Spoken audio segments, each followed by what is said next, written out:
నమస్కారం వార్తలకు స్వాగతం. ముందుగా ముఖ్యాంశాలు.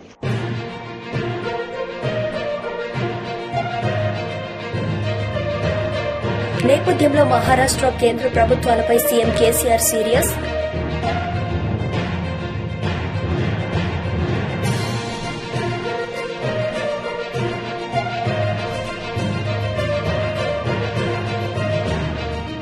టీడీపీ పోలిట్ బ్యూరో సభ్యులు వర్ల రామయ్యగా మీడియా సమావేశం, వైసీపీపై ఫైర్.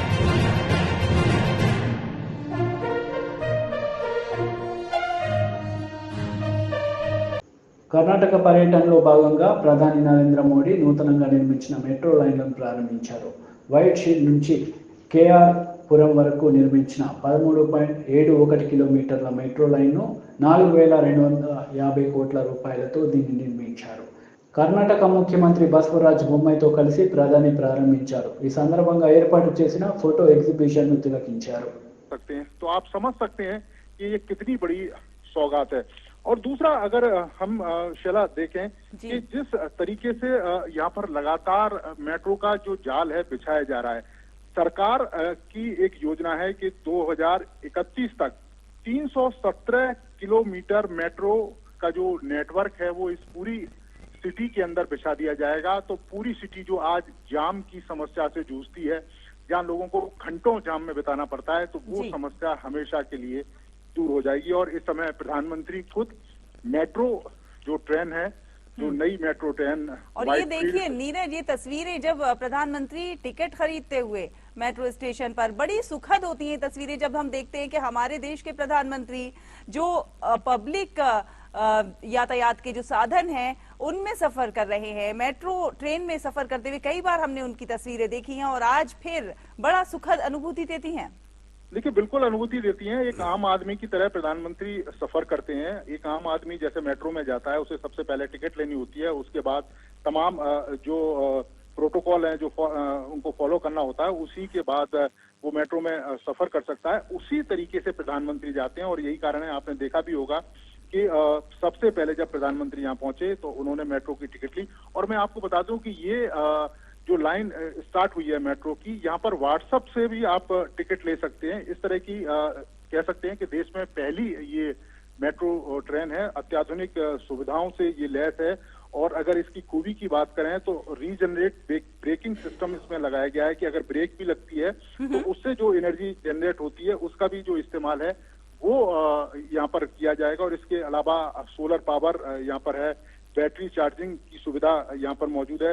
इसके यानी कि हम कह सकते हैं ये हाइब्रिड ट्रेन है।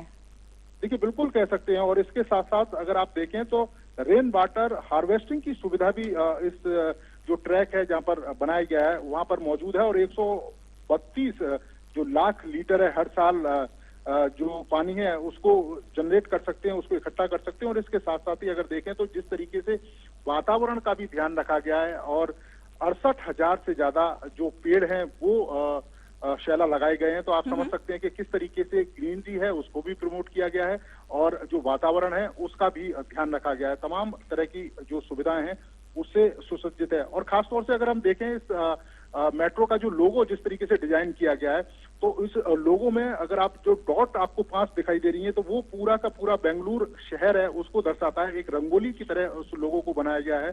और बेंगलुरु का उत्तर, पूर्व, पश्चिम और दक्षिणी और मध्य हिस्सा उसमें दिखाया गया। और उसके साथ साथ वो ग्रीन और पर्पल कलर से बनाया गया है, जिसमें ग्रीन एनर्जी कह सकते हैं कि ग्रीन एनवायरनमेंट का प्रतीक है और पर्पल टेक्नोलॉजी का प्रतीक है। तो इस तरीके से इस पूरी मेट्रो की जो लाइन है उसको बिछाया गया है ताकि वातावरण का भी ध्यान रखा जाए, एनर्जी का भी ध्यान रखा जाए और लोगों की सुविधा है उसका भी ध्यान रखा जाए। शैला, बिल्कुल। अच्छा, आपसे ये भी जानना चाहेंगे कि ये मेट्रो लाइन कौन कौन से ऐसे एरियाज हैं जहां पर जिनके यात्रियों के यातायात को ये आसान बनाएगी, कौन कौन से एरियाज को ये कनेक्ट कर रही है?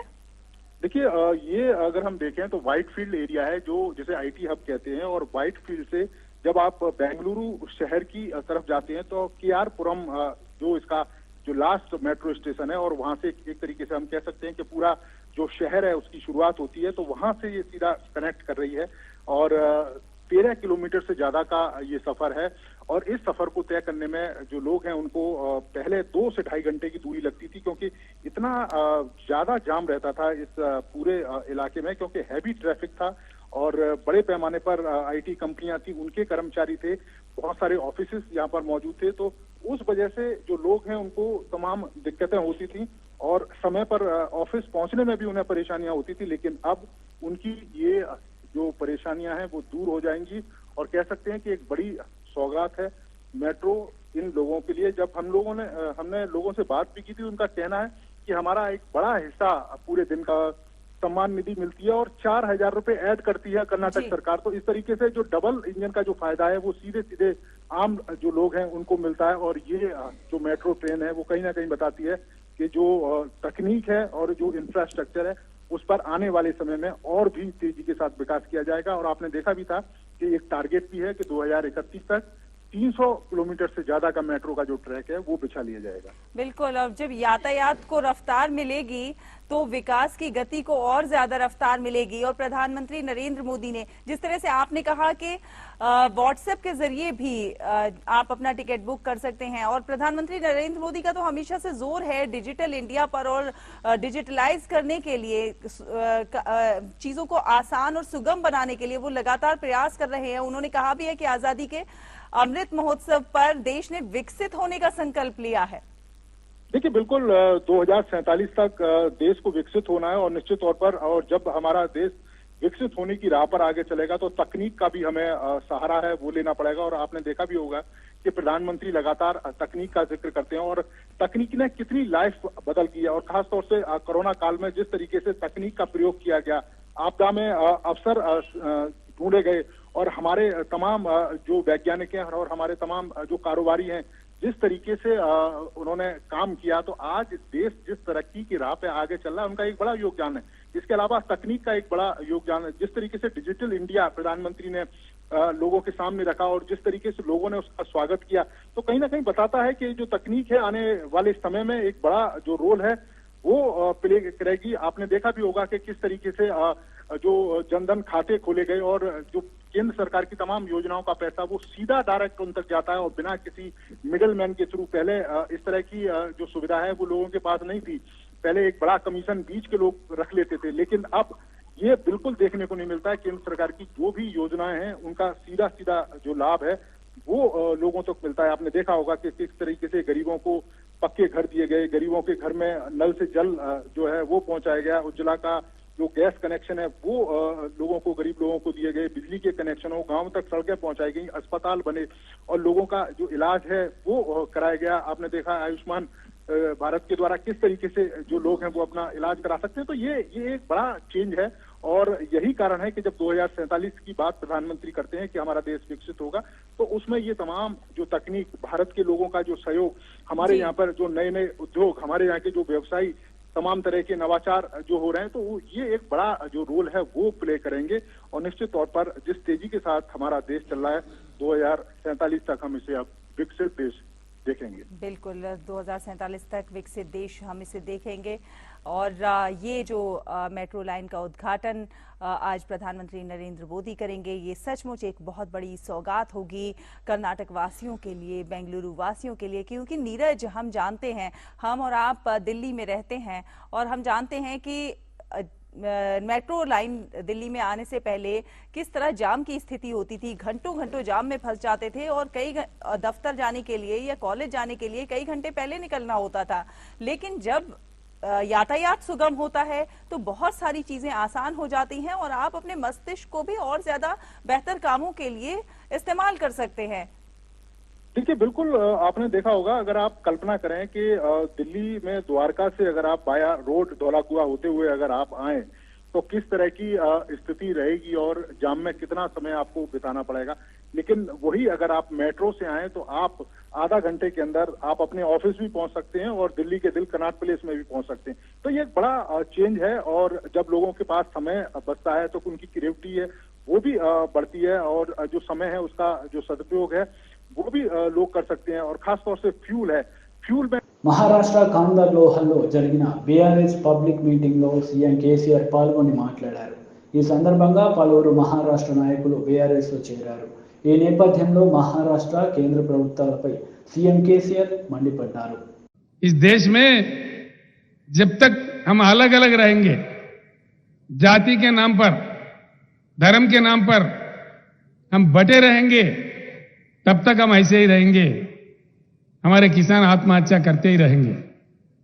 मेरा विनती आपसे एक ही है, जब आप इकट्ठे हो जाओ तो देखो कैसा आप 6,000 आ गया, उसके बाप भागते भागते अपने गलियों में आ जाएगा. मैं आपको एक मंत्र देता हूं, किसान के एकता ही एकजुट होना ही इसका मंत्र है. तो अब कब तक, कहां तक हम एकजुट हो पाते हैं, इसमें हमारा नतीजा मिलता है. इसका नतीजा यहीं से मिलेगा. मैं आपसे एक ही बात, सरकार हमारी तरफ क्यों नहीं पलट के देखते 75 साल के बाद? मतलब क्या है, हमको इजी ले रहे हैं.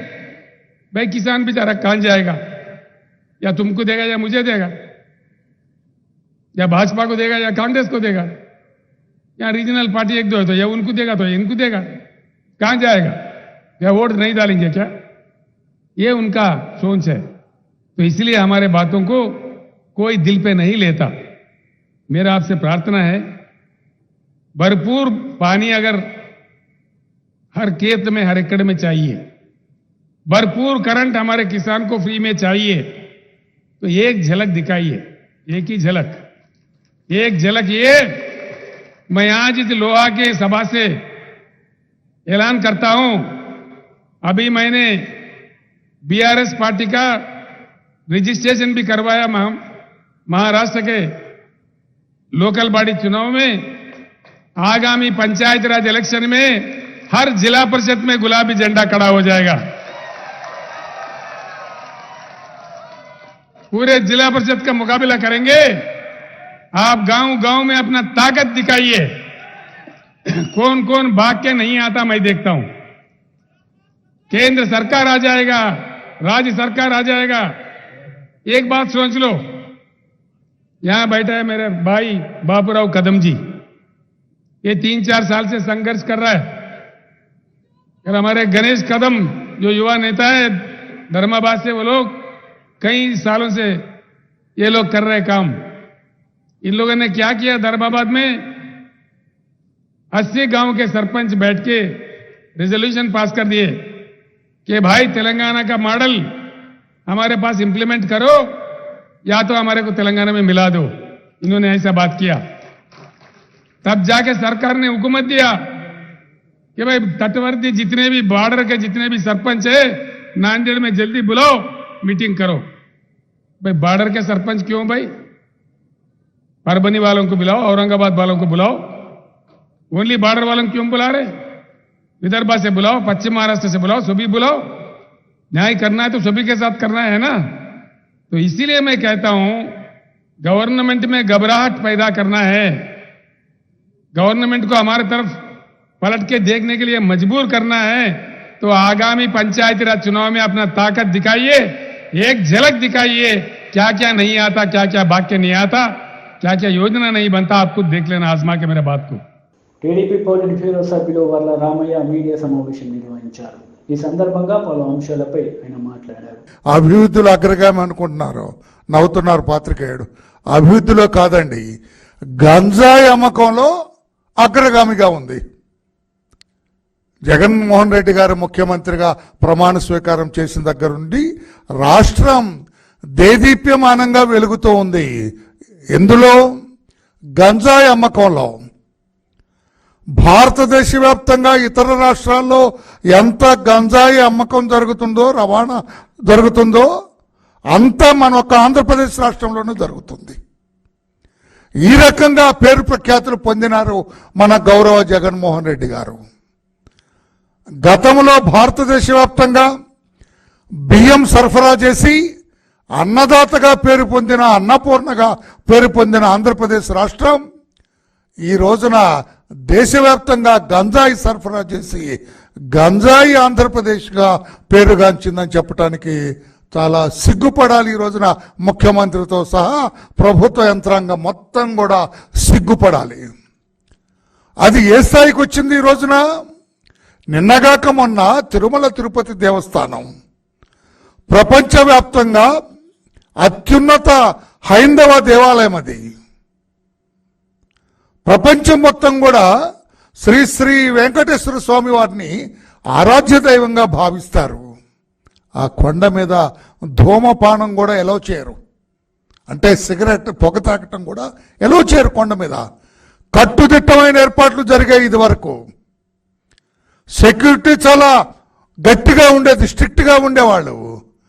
కానీ జగన్మోహన్ రెడ్డి గారు వచ్చిన తర్వాత కొండ మీద గంజాయి కూడా అమ్ముతున్నారని చెప్పడానికి చాలా సిగ్గుపడుతున్నాయి ఈ రోజున.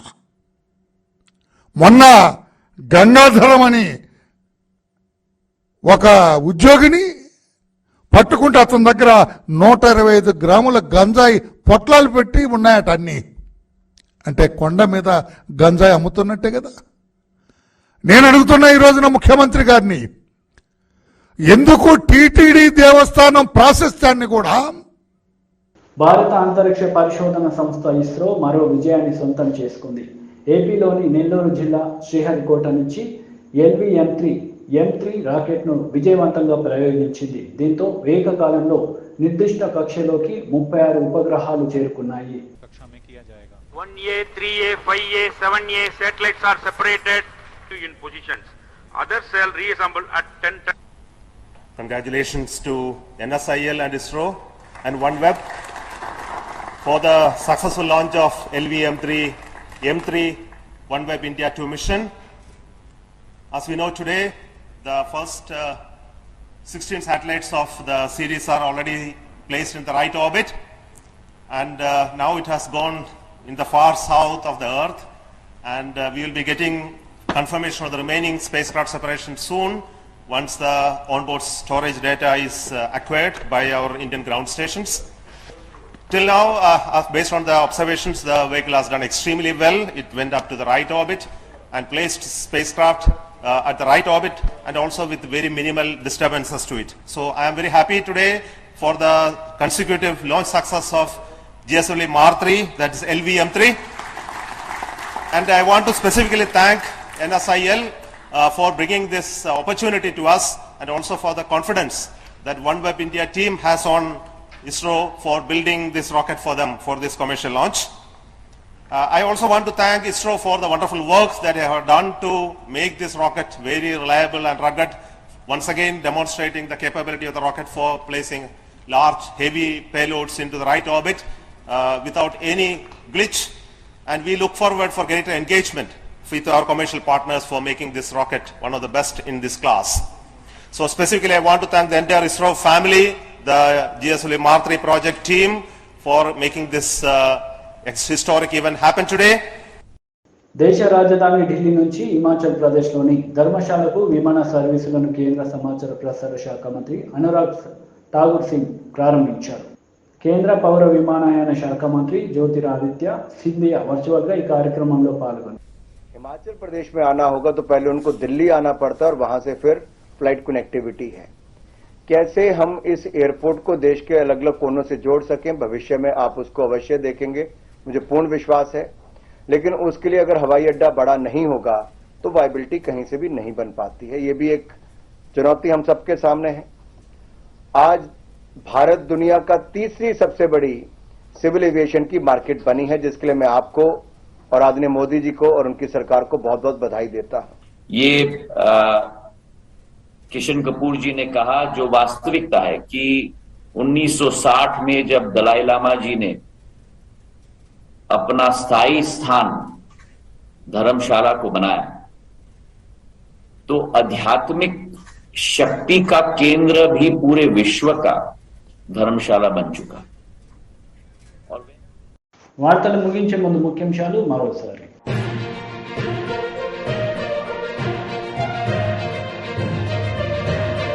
నేపథ్యంలో మహారాష్ట్ర కేంద్ర ప్రభుత్వాలపై సీఎం కేసీఆర్ సీరియస్.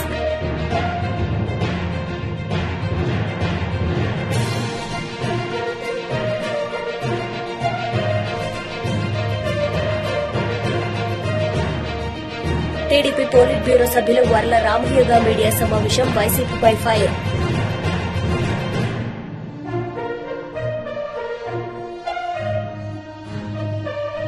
ఈ వార్తలు ఇంతటితో సమాప్తం. తిరిగి ప్రసారమయ్యే వార్తలు మళ్ళీ కలుద్దాం. అంతవరకు సెలవు. నమస్తే.